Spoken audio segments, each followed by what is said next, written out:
Hello everyone, I am Darshini, Assistant Professor of Mathematics.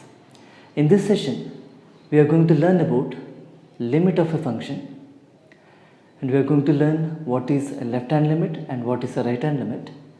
When does limit exist at a point, when it does not exist at a point. Let's get in.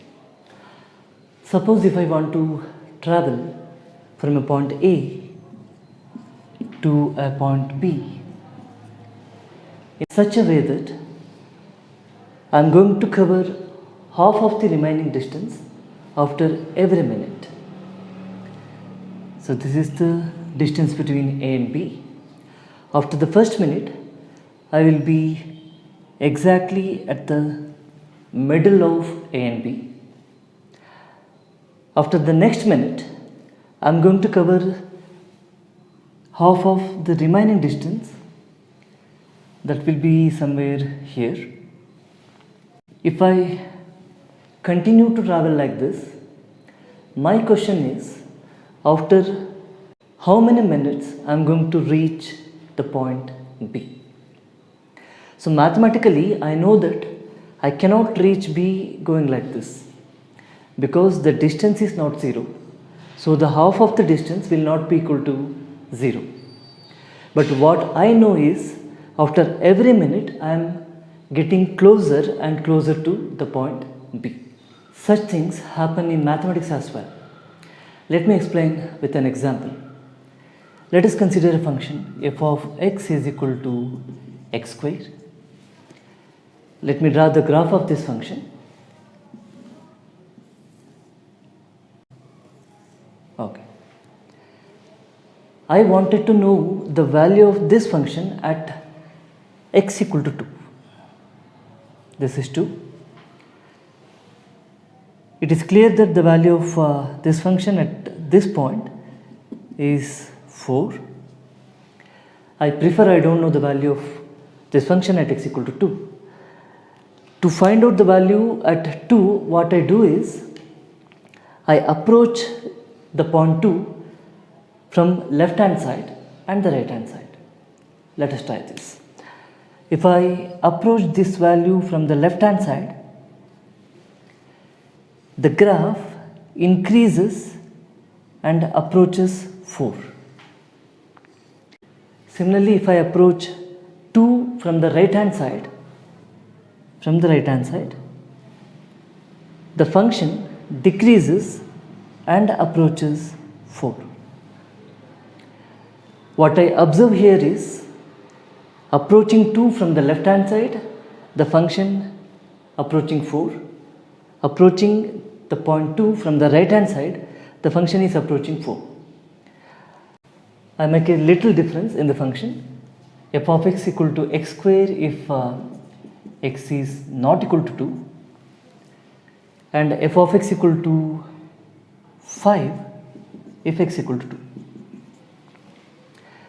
Now what happens here is, here we get a whole.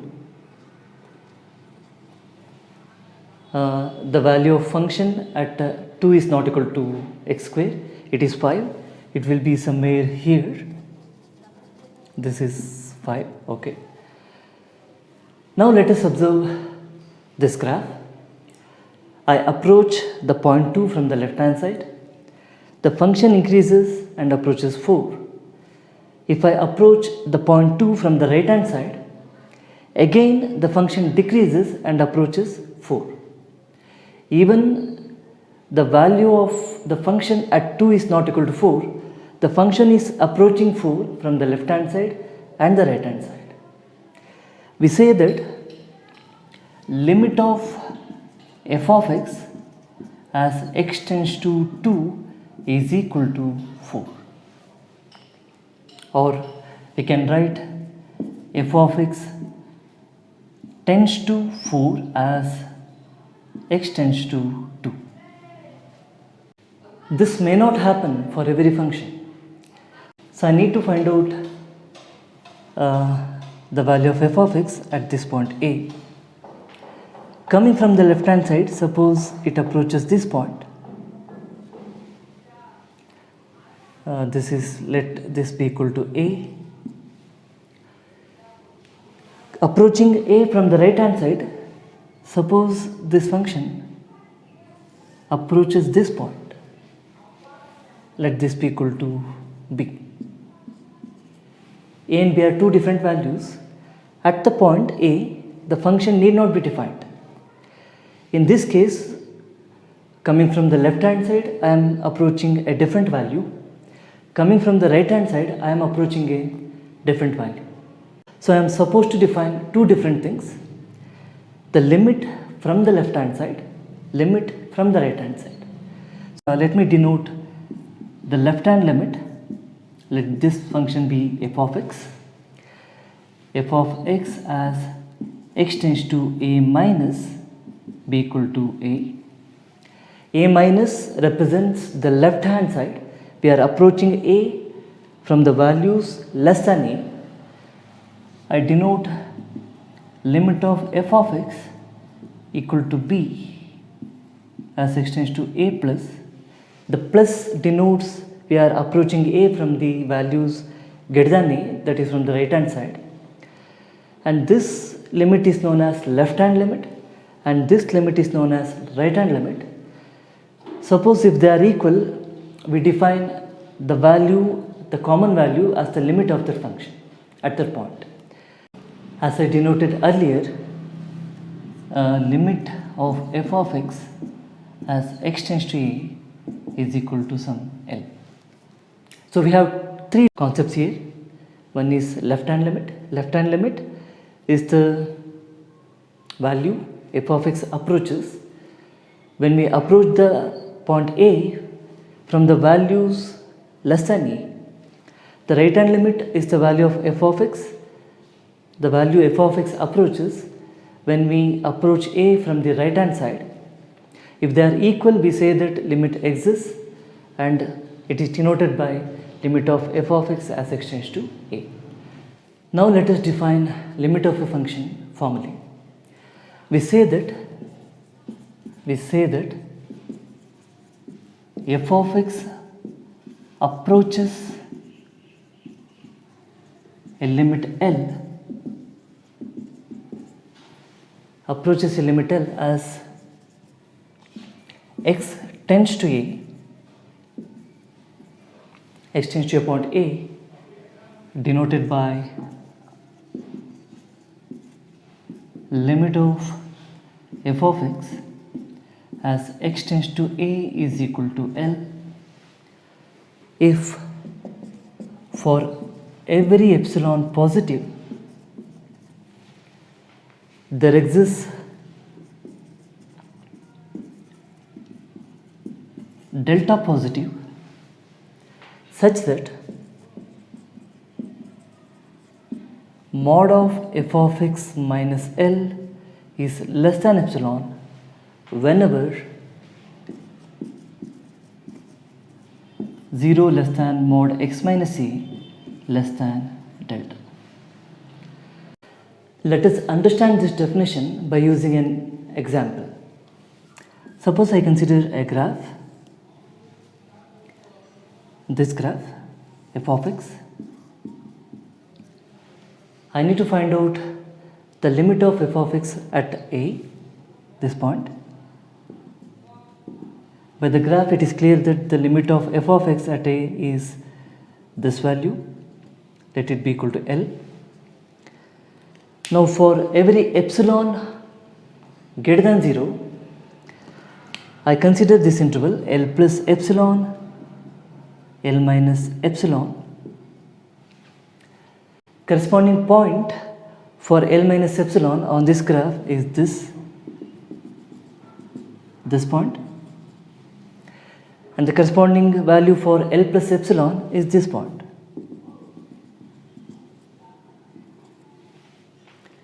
Now to find out corresponding delta for this particular epsilon, I am going to draw vertical lines through these 2 points, this point and this point. It is evident by the graph that for every value of x in this interval, the value of f of x lies in this interval. So I can choose any delta, any small interval here.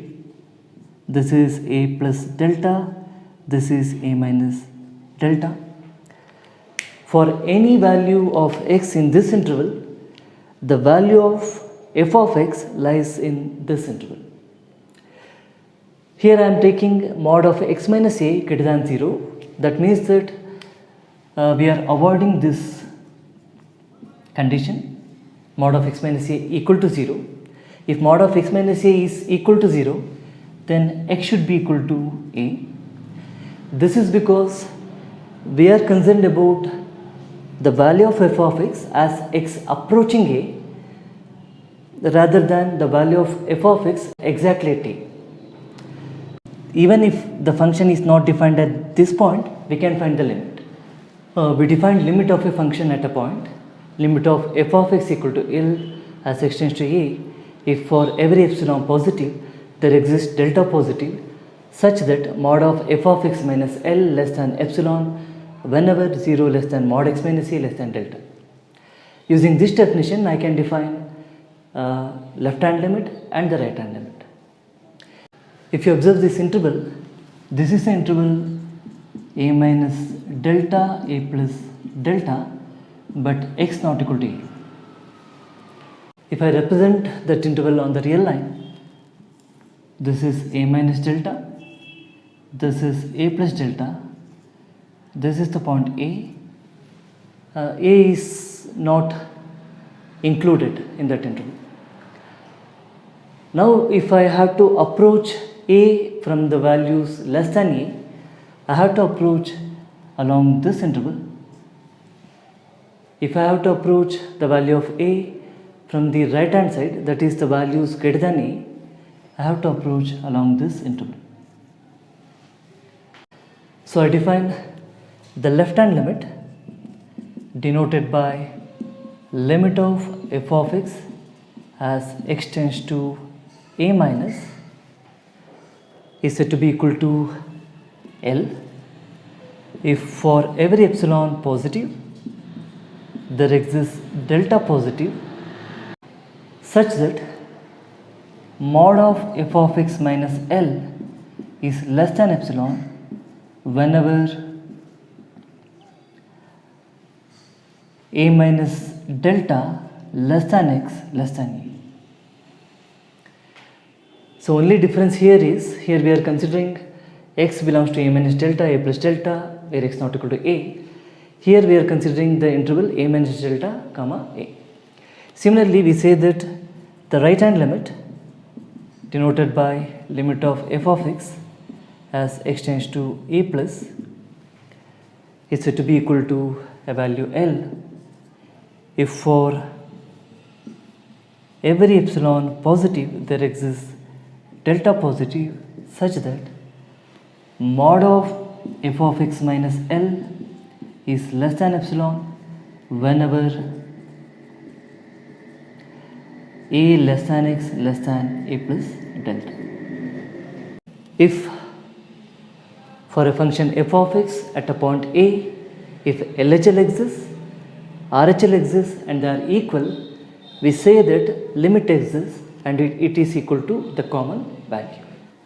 Now we shall show that limit of 3x square plus 2x is equal to 0 using epsilon delta definition, and later I am going to tell you how to find out the limit using left hand limit and the right hand limit.